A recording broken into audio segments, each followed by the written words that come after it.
नमस्कार दोस्तों। अपने देश में ये हो क्या रहा है?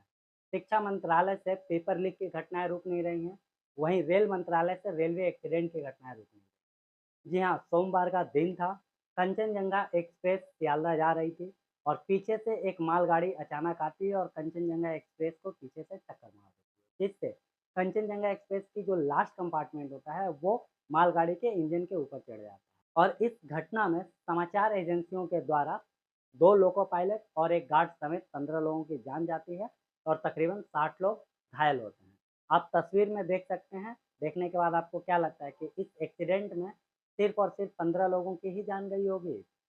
जो भी हो, ऐसी और भी घटनाएँ हुई हैं जिसमें हम आपको 1 साल पहले ले चलते हैं, जहाँ पे आपको याद होगा कि बालासोर में कोरोमंडल एक्सप्रेस लूप लाइन में खड़ी एक मालगाड़ी को टक्कर मार देती है और वहीं डाउन लाइन से यशवंतपुर एक्सप्रेस हावड़ा आ रही होती है, जिसके लास्ट की कुछ 2-4 बोगियाँ भी टकरा जाती हैं, जिसके कारण वहाँ पे तकरीबन 300 लोगों की जान जाती है और लगभग 1100 लोग घायल होते हैं।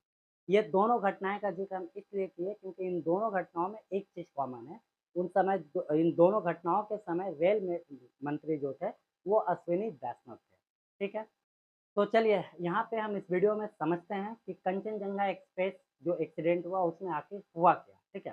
सबसे पहले आपको बता दें कि एक्सीडेंट होने के जस्ट 3 घंटा पहले एएसएस यानी ऑटोमेटिक सिग्नलिंग सिस्टम में खराबी पाई गई, ठीक है? जब एएसएस यानी ऑटोमेटिक सिग्नलिंग सिस्टम में खराबी आती है, तो सारे रेड सिग्नल को पार करने के लिए स्टेशन मास्टर रेलवे ड्राइवर को टीए 912 रिटेन अथॉरिटी जारी करता है। ये टीएन 912 जो अथॉरिटी है इसके ये लेकर के आप कोई भी रेड सिग्नल को क्रॉस कर सकते हैं। अब यहाँ सवाल यह उठता है कि क्या मालगाड़ी के ड्राइवर को भी टीए 912 दिया गया था या फिर डिफेक्टिव सिग्नल नॉर्म का उल्लंघन हुआ? अगर दूसरी कंडीशन अप्लाई होती है तो रेलवे के नियम के अनुसार ड्राइवर को हर डिफ़ॉल्ट सिग्नल पे 1 मिनट रुकना होता है और साथ ही रेलवे का स्पीड 10 किलोमीटर पर आवर की स्पीड से रखना पड़ता है। अब गलती किसकी है यह तो जाँच के बाद ही पता चलेगा। दोस्तों रेलवे ने कवच सिस्टम को भी इंट्रोड्यूस किया था। यह एक डिवाइस है जो ट्रेन के इंजन के साथ-साथ रेलवे रूट में भी लगे होते हैं। इससे जब 2 ट्रेनें एक ही ट्रैक पर आती है तो ट्रेन सिग्नल इंडिकेटर और अलार्म के ज़रिए ट्रेन के पायलट को इसकी सूचना मिल जाती है। इतना दावा और इतना टेक्नोलॉजी होने के बाद भी ट्रेन हादसा रुक नहीं रहा। रेलवे बोर्ड के चेयरमैन जया वर्मा सिन्हा ने कहा कि इस रूट पे कवच सिस्टम नहीं लगा हुआ था और अभी तक टोटल 1500 किलोमीटर के रूट में ही कवच सिस्टम लगा हुआ है और इस साल के अंत तक 3000 किलोमीटर तक कवच सिस्टम लग जाएगा। दोस्तों हम आपको बताना चाहते हैं कि पूरे भारत में लगभग 1,10,000 किलोमीटर रेलवे ट्रैक बिछा हुआ, उसमें मात्र 3000 किलोमीटर में कवच सिस्टम लगेगा इस साल के अंत तक। तो ये 1,10,000 किलोमीटर के बीच में बस 3000 किलोमीटर का क्या अहमियत है, आप खुद इसको सोच सकते हैं। दोस्तों रेल दुर्घटना के कारण बहुत सारे रेल मिनिस्टर ने अपना रेजिग्नेशन भी दिया। उसमें 1956 में लाल बहादुर शास्त्री का नाम प्रथम आता है। यानी कि लाल बहादुर शास्त्री पहले रेल मिनिस्टर थे जिन्होंने रेल एक्सीडेंट के बाद अपना रेजिग्नेशन दिया 1956 में।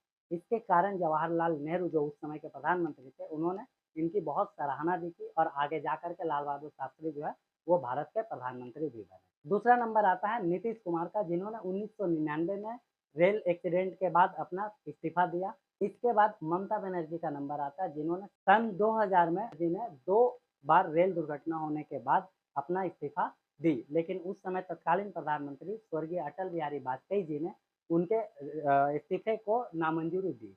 अंत में 2016 सुरेश प्रभु ने भी 2 लगातार रेल दुर्घटनाएँ होने के बाद इस्तीफा दिए। तो दोस्तों आपको क्या लगता है इतनी सारी रेल दुर्घटना होने के बाद रेल मंत्री अश्विनी वैष्णव को अपना इस्तीफा दे देना चाहिए या फिर इस एक्सीडेंट का एक और कारण हो सकता है जो रेलवे में तकरीबन 1.5 लाख पोस्ट खाली हैं उसको लेकर के। एक्चुअली जब पोस्ट खाली होते हैं तो वहाँ पे एम्प्लॉय के ऊपर काम का जो बर्डन बढ़ जाता है। ये भी एक कारण हो सकता है रेलवे दुर्घटना का। तो आपको क्या लगता है इन दोनों में क्या सही होगा? कमेंट करके ज़रूर बताइएगा। मिलते हैं नेक्स्ट किसी अच्छे वीडियो के साथ, तब तक के लिए